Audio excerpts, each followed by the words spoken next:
Okay, so we just finished talking about cooties. It's very important, and the girl gave me cooties. We'll call her Sal. And look, sometimes people give you cooties, and you can't avoid it. But I feel like that was pretty intentional. She came up to me. It was in the auditorium because my elementary school was crap. But the one good thing about it, and he went there too. Actually, I have not seen that man since fourth grade. I just looked him up because he's important to me.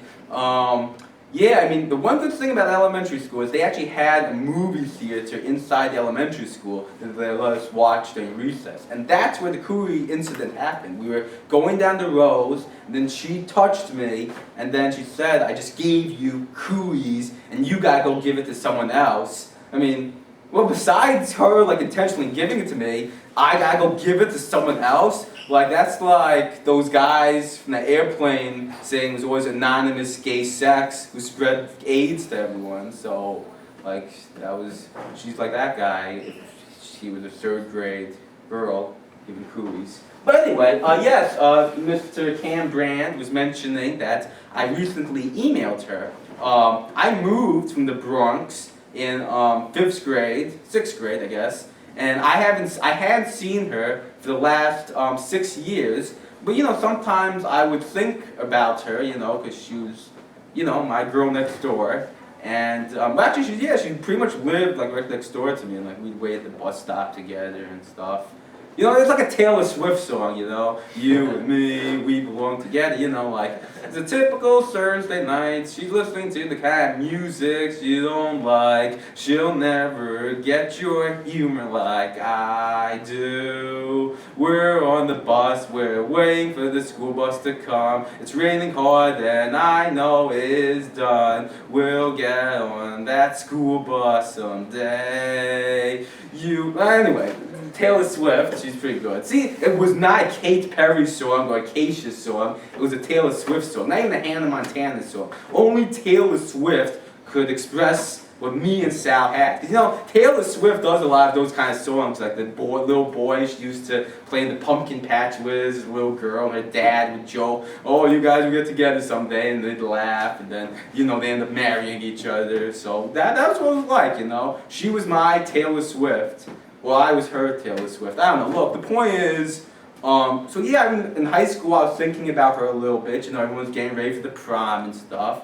And I had not seen her for 6 years, and I just popped an email to her, and very long email. Very long. It is huge.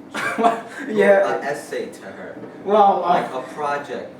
What is this? 15 pages? Well, yeah. The thing about it is, I got through high school by plagiarizing all my essays. So when I write love notes, the first place I went to was Spark Notes, because that's what I was used to doing. And I actually ended up plagiarizing a classic love letter to send to her instead of writing my own, because I saw.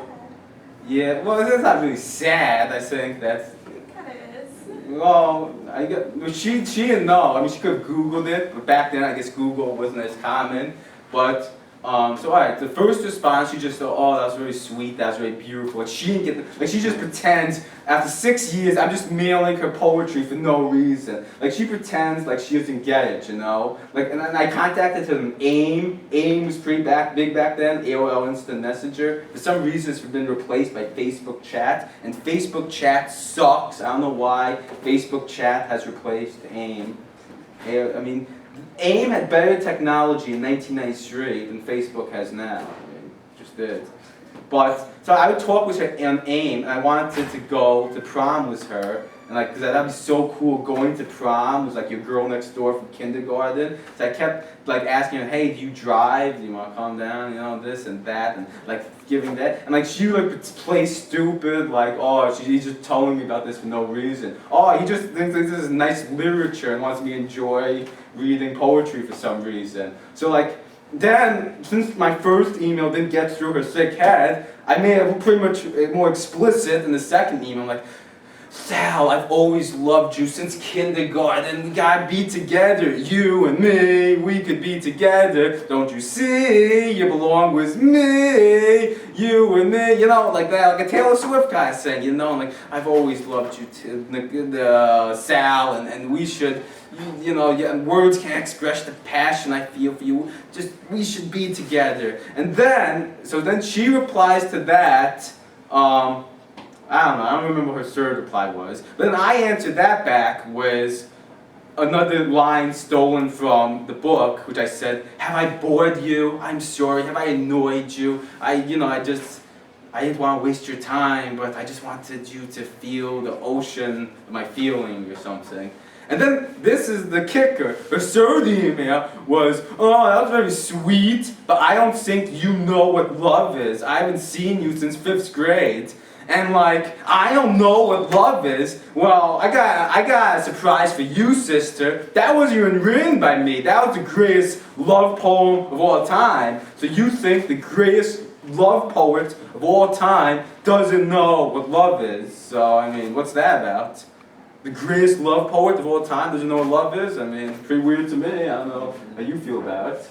I was fascinated by that whole, you know. Oh yeah, he's actually reading this letter on the cell phone, and he catch lines you want to shoot out. I mean, that's the actual letter. Pretty much center a book, basically.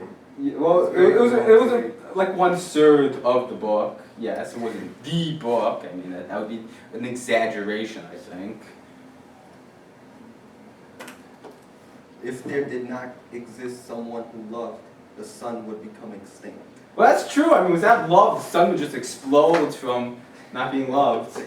So I think that's a very true line. And if that didn't melt her heart, then like she's a monster, right? I mean, you're being obvious, right? I mean, if that a line like that doesn't melt her heart, she's a monster. So there's nothing else to say about that. I love her so much, though. Anyway, so what else? Any other good lines? See, there's a lot of deep hearts. Sage minds take life as God has made it. Oh, that's beautiful. That's religion right there. Man. That's like poetry out of the Bible, you know. Oh, joy of the birds is because they have nests that they sing. Oh, and that's good, right? Because if a bird could have the nests, she would have nothing to sing for. What about this one? Does she still come to the Luxembourg? What is that? Oh, well, in the novel, that was a garden they met a lot in. I guess it was pretty... It was an important part of the story because she used to go to that garden a lot, then she stopped coming, and like that guy was real depressed about it. But I guess in our context, that didn't make much sense. Well, that's what happens when you plagiarize. Some stuff's gonna be out of context. She comes to Luxembourg. Oh, that's funny. Well, I mean, in the novel, it really worked out great. Like, she was so moved by it. Like, there was like this pretty boy jock that like she was sort of going for, and she just like forgot about like that army dude and went for like the emo guy when she got that note. So I mean, But the novel like, worked great. That was like 5 years ago, right? Yeah, this email was 6 years ago again. And then you just emailed her like last And night. that's thanks to Cameron. It was his suggestion that I not let this one get away. I mean, I used to wait for the bus with her in kindergarten. You can't let her slip away. So the funny thing is that the email was 6 years ago and you just replied to her now. It's gonna be funny when she sees that. Well, yeah, I mean, well, the thing about Gmail is, like, it's on the thread, so it won't look that suspicious, because it's just like, oh, like, it's a new message in that thread. So, like, I just acted casually, you know, I didn't say, oh, sorry, it's been 6 years or something. I just acted like I'm responding to her the next day and said, well, actually, my friend, the joke is on you, because I didn't write that love letter. It is actually the greatest love letter of all time. And you said, I don't know what love is, but that was just a test. I was testing you, and it appears, my friend, that you do not know what love is, because you don't think the greatest lover of all time knows what love is. So, I was just testing to see if you knew love, and it appears you don't, so, pretty sad for you. We gotta wait for her reply, right? Yeah, is that camera still going, or should we stop it? Oh, time's good, okay. Yeah, I mean, I just sent it to her this morning, and then forwarded it right to you right afterwards. So this is live, I mean, this is happening now. She may be like in her room reading it right now, like, and panting and going, I never realized this. Like, you know, the love poem didn't work on her, but maybe her realizing that she failed such an important test will, like, shake her up and make her, like, think that she really know, like, what she's doing. You think she's gonna actually reply? No. It would be funny though. Oh, she's on Facebook too. I always Facebook chat her. Oh, you haven't friended her yet? No, I'm her friend. I'm her friend. Oh, okay. Well, it's gonna be funny. So I mean, it's nice of her that she accepted my friend request, even after she humiliatingly turned down, like, me pouring out her feelings at her, and she's just like, oh no. Like, I mean, I was pouring out like an ocean of emotion, and she's just like, no. So it's nice after that she accepted my friend request. I didn't think I'm some kind of like stalker or something. Because I mean, it's kind of a stalkerish love letter. It is. Isn't it? Like it's Well, I mean, you know, there's a story like that about a guy who would mail like 300-page like love letters to his girlfriend who broke up with him, and then he ended up murdering her. So like her dad was like on the like 60 Minutes interview saying 60. It was 60 pages he sent her, and Wow. and then he ended up murdering her. Maybe you Like, do people think I'm a stalker like that? I don't know. maybe you shouldn't have mentioned that, because Wait, there she is right now. Come on in. No, I think that wasn't her, but it would have been nice to have another opinion on this. wow.